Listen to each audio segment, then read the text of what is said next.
Sejam todos bem-vindos para mais uma aula do CPC comentado para estudantes. E hoje nós vamos estar falando sobre os deveres e responsabilidades, Deveres das partes e de seus procuradores. Então fica comigo e acompanha o conteúdo, tá bom?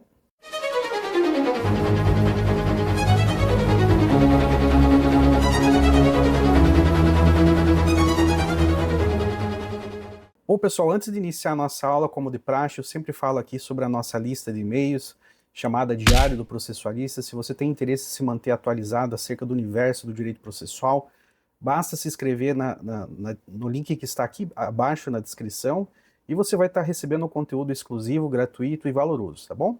Fica a dica.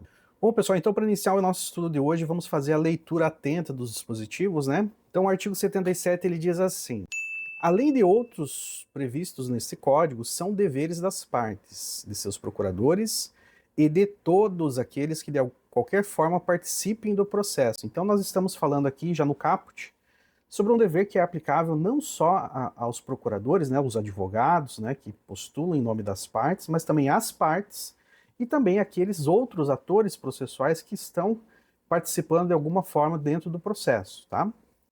Inciso primeiro, expor os fatos em juízo conforme a verdade. Olha só que interessante. Então, temos aqui um dever que está diretamente conectado com um dever de boa-fé, um dever de lealdade, das partes e seus procuradores, expor a sua verdade. Obviamente que nós temos uma disputa ali em que cada um está defendendo a sua verdade, defendendo o seu ponto de vista acerca da lide.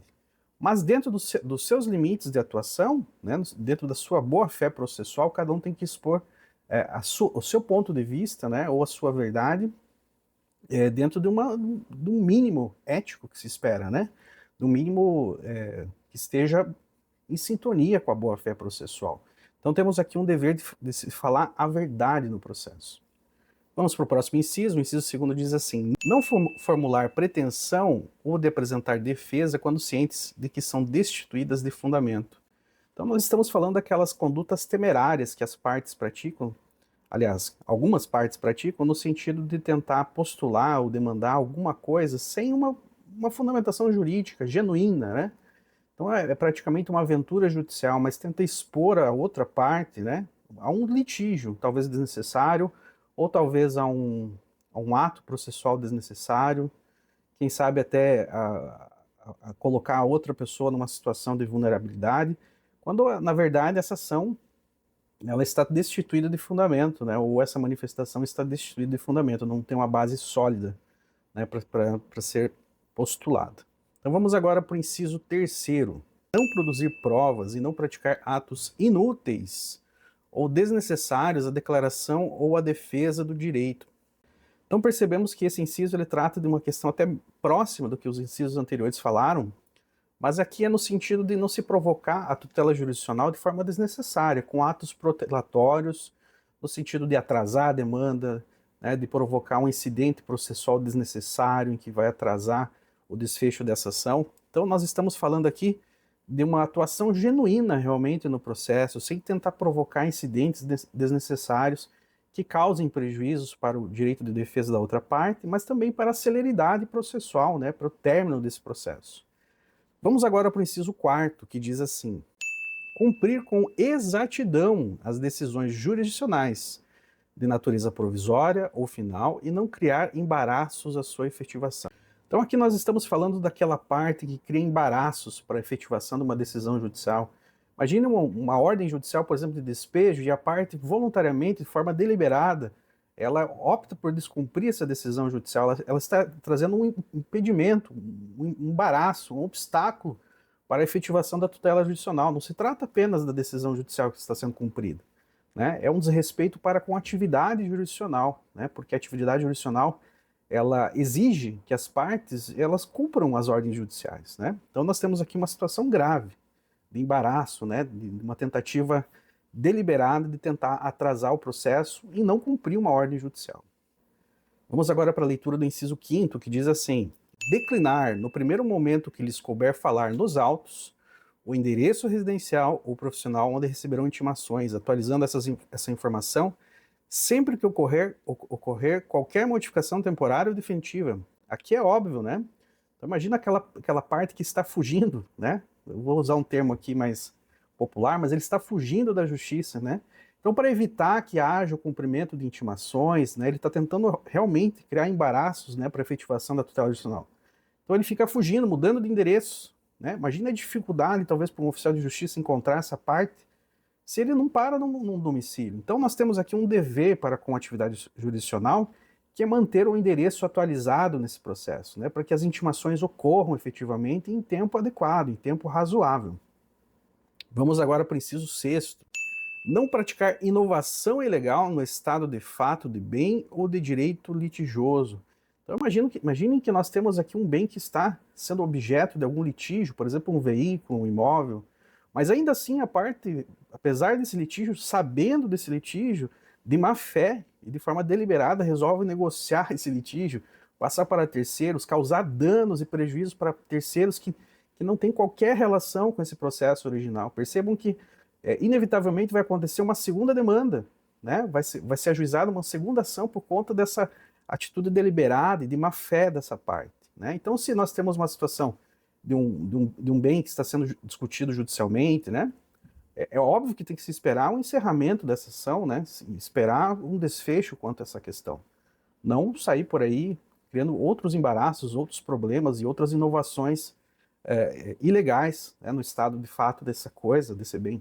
Né? Então, é mais ou menos nesse sentido. Informar e manter atualizados seus dados cadastrais perante os órgãos do Poder Judiciário e, no caso do parágrafo 6º do artigo 246 desse Código da Administração Tributária, para o recebimento de citações e intimações. Então, aqui muito se aproxima com o que a gente já tinha tratado no inciso anterior, sobre o dever das partes manterem sempre um cadastro atualizado, né, para o recebimento de intimações, eventualmente citações. Então é um dever da parte para com o sistema, né, para o funcionamento, pleno funcionamento do sistema e também para uma duração razoável desse processo. Vamos iniciar agora a leitura dos parágrafos, começando então pelo parágrafo 1º, que diz assim: nas hipóteses do inciso 4º e 6º, olha só que interessante, tá? Ele está mencionando apenas o 4º e o 6º, prestem atenção. O juiz advertirá qualquer das pessoas mencionadas no caput de que sua conduta poderá ser punida como um ato atentatório à dignidade da justiça. Então, quando nós falamos em ato atentatório à dignidade da justiça, nós estamos falando de uma provocação, de uma manifestação, de um comportamento processual da parte que atinge o pleno funcionamento, o pleno desenvolvimento das atividades do Poder Judiciário e da prestação jurisdicional. Se vocês analisarem o inciso 4º e o inciso 6º, né, que nós tratamos já, percebe-se que há um ataque não só à outra parte, com aquela conduta maliciosa, mas há um ataque ao sistema. Né? Se você observar, por exemplo, o artigo 4º, ele diz assim: cumprir com exatidão as decisões jurisdicionais. Então imagine uma pessoa que não cumpre a decisão jurisdicional, ela está atacando não só a outra parte, está impedindo que o direito da outra parte se cumpra, não só isso, mas também está afetando o sistema, porque imagine se todo mundo, né, se todos resolvessem descumprir uma ordem judicial. Né, nós teríamos um caos, nós teríamos a situação de completo descumprimento de ordens judiciais e de um Estado de direito mínimo. Né? Então aqui visa assegurar realmente o funcionamento do sistema. E quando nós vamos para o inciso 6º também, né, já tínhamos tratado sobre a questão da inovação ilegal, então há uma violação do pleno funcionamento do sistema. Então é muito grave. Por isso que esse tipo de atitude pode ser, inclusive, aplicada uma multa, como nós vamos ver aqui adiante. Então o parágrafo 2º diz assim: a violação ao disposto do inciso 4º e 6º constitui um ato atentatório à dignidade da justiça, devendo o juiz, sem prejuízo das sanções criminais, civis e processuais cabíveis. Então percebam que há a possibilidade, inclusive, de cumulação de penalidades. Né? Se nós podemos ter um processo criminal em relação a essa situação, podemos ter um processo indenizatório civil e também processual, no sentido de que pode ser acumulado multas, né? Por exemplo, a multa da litigância de má-fé, junto com o ato atentatório à dignidade da justiça, quem sabe até a acumulação com as treintes, né? Então vamos lá, vamos continuar a leitura. Então, criminais, civis e processuais cabíveis aplicaram ao responsável multa de até 20% do valor da causa, de acordo com a gravidade da conduta. Então temos a possibilidade aqui de punir, né, esse infrator, especialmente nos casos aqui de violação do inciso 4º e 6º, né, com essa multa do ato atentatório à dignidade e justiça. Porque o que está sendo atacado não é apenas a parte contrária, né, o seu comportamento processual está atacando também o pleno funcionamento da prestação jurisdicional. Então isso é muito grave. Vamos agora para a leitura do parágrafo 3º. Não sendo paga no prazo a ser fixado pelo juiz, a multa prevista no parágrafo 2º será inscrita como dívida ativa da União ou do Estado após o trânsito julgado da decisão que a fixou, e a sua execução observará o procedimento de execução fiscal, revertendo-se aos fundos previstos no artigo 97. Então aqui, o não pagamento dessa multa vai ensejar o ajuizamento de uma execução fiscal, né? Porque o pagamento dessa multa, né, esse valor que vai ser pago a título de multa, por ato atentatório à dignidade e justiça, não vai ser revertido para a parte contrária, né? Ele vai para um fundo de manutenção do Poder Judiciário, etc. Então temos aqui uma situação de ajuizamento de execução fiscal, né? O Estado demandando uma ação contra esse infrator. Então vamos agora para a leitura do parágrafo 4º, que ele diz assim: a multa estabelecida no parágrafo 2º poderá ser fixada independentemente da incidência das previstas nos artigos 523, parágrafo 1º, e 536, parágrafo 1º. Então, realmente, nós estamos revisitando aqui essa questão da autonomia dessa multa, né? Ela pode ser acumulada com outras penalidades que estão previstas no CPC.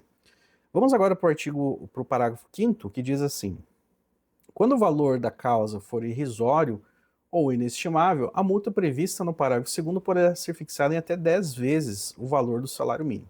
Então, a depender das circunstâncias do caso concreto, se o juiz perceber que essa multa de até 20% do valor da causa vai ficar muito baixa e não vai ter o caráter pedagógico, né, e punitivo necessário para essa parte, ele pode elevar o valor dessa multa até essa fixação aqui do parágrafo 5º, que é 10 vezes o salário mínimo. Parágrafo 6º. Aos advogados públicos ou privados e aos membros da Defensoria Pública e do Ministério Público, não se aplica o disposto no parágrafo 2º a 5º, devendo a eventual responsabilidade disciplinar ser apurada pelo respectivo órgão de classe ou corregedoria, ao qual o juiz oficiará. Então, nós estamos falando de uma penalidade que vai ser aplicada às partes, né? Os advogados públicos ou privados, MP, etc., eles podem, né, se ficar constatado a prática dessas condutas, responder um processo disciplinar perante seu órgão de classe, né, o seu órgão disciplinar, mas essa penalidade não vai ser aplicada diretamente a estes participantes do processo. Parágrafo 7º. Reconhecida a violação ao disposto no inciso 6º, o juiz determinará o restabelecimento do estado anterior, podendo ainda proibir a parte de falar nos autos até a purgação do atentado, sem prejuízo da aplicação do parágrafo 2º. Então, no 6º, nós estamos falando daquela situação de inovação ilegal, né? Então, se realmente acontece a situação de inovação ilegal, nós temos uma penalidade que pode ensejar até na proibição de se falar nos autos. Então, é uma coisa muito grave mesmo. Parágrafo 8º. O representante judicial da parte não pode ser compelido a cumprir decisão em seu lugar. Então, nós estamos falando do procurador, né? O advogado não pode ser compelido a cumprir com uma ordem judicial que está sendo atribuída à parte. Isso seria ilógico, né? Porque os advogados, os procuradores estão representando o interesse, estão postulando em nome de, ou seja, em nome da parte, né? Eles não são a parte. Por isso que essa penalidade e também as obrigações decorrentes da decisão judicial não podem ser aplicadas aos procuradores. E para fechar essa sessão, vamos fazer a leitura do artigo 78 do CPC, que ele diz assim: é vedado às partes, a seus procuradores, aos juízes e aos membros do Ministério Público e da Defensoria Pública, e a qualquer pessoa que participe do processo empregar expressões ofensivas nos escritos apresentados. É óbvio, né, pessoal? Então, nós temos que ter um dever de respeito, de cordialidade, de urbanidade no processo, né? Não podemos nos exceder. Então, não podemos ofender o magistrado que dá uma decisão que nós não concordamos, não podemos ofender o representante do Ministério Público, não podemos ofender também os colegas, os advogados e a parte contrária. O advogado e os demais atores processuais, eles têm um dever mútuo de lealdade, de cordialidade, de urbanidade e de respeito, né? Sem respeito, você não consegue ter um processo que se desenvolva regularmente, né? Nós vamos ter ali só uma briga, né? Não é disso que se trata um processo. Parágrafo 1º. Quando expressões ou condutas ofensivas forem manifestadas oral ou presencialmente, o juiz advertirá o ofensor de que não as deve usar ou repetir, sob pena de lhe ser cassada a palavra. Então, se eventualmente, por exemplo, numa audiência, um advogado começa a ofender outro colega, ou o próprio magistrado, observa que as partes estão ali, né, ultrapassando os limites, né, do dever de urbanidade, ele pode cassar a palavra, ou seja, ele vai proibir que a pessoa fale. E se ainda assim ela insistir em falar, infelizmente vai ter que ser retirada do local. Então nós temos uma situação muito grave, que é uma falta de respeito com as partes, uma falta de respeito para com o processo e com a atividade jurisdicional. Parágrafo 2º. De ofício ou a requerimento do ofendido, o juiz determinará que as expressões ofensivas sejam riscadas. E a requerimento do ofendido determinará a expedição de certidão com o inteiro teor das expressões ofensivas e a colocará à disposição da parte interessada.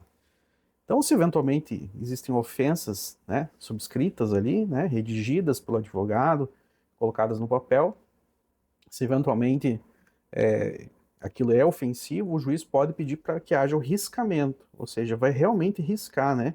Vai passar uma tinta em cima, né? Hoje nós temos o processo digital, no passado era riscar no papel, né? Mas hoje no digital ele vai ficar preto em cima, assim, né? Então nós vamos excluir esse conteúdo ofensivo do processo e vai ser expedida aí uma certidão, né? Para comprovar a utilização dessas expressões, porque eventualmente esse conteúdo dessas expressões pode ser utilizado numa ação indenizatória, né? Porque o fato de existir um processo não justifica ofensas, né? Então, é passível sim de uma ação indenizatória, talvez por danos morais, porque talvez possa atingir de forma grave, né, a honra, né, e a reputação dessa parte ou desse advogado. Bom, pessoal, espero que esse conteúdo tenha sido proveitoso para vocês. Se você gostou, deixa seu like, deixa seu comentário, compartilha com os amigos e não esquece de curtir o nosso canal, tá bom? E se você também tem interesse em adquirir uma boa obra chamada Negócios Jurídicos Processuais Atípicos, pela editora Dialética, eu vou colocar no final do vídeo um QR Code de redirecionamento, e aqui na descrição também tem um link que vocês podem acessar e fazer a aquisição. É um ótimo livro, tá bom? Dito isso, um grande abraço a todos.